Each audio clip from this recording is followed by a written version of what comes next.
दरबार में जो ताली नहीं बजाता उसको जीवन में ताली बजाने का मौका नहीं मिलता।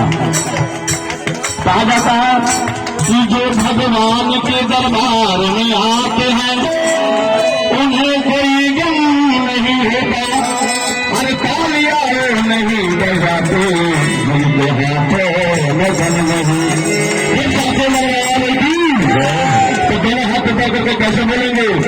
और मेरे हनुमत को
जिसके पास हाथ ऊपर करेंगे और जिसके पास ये नीचे करेंगे फिर क्या करेंगे हम लोग?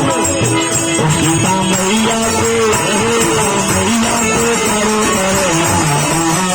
हरे राम हरे राम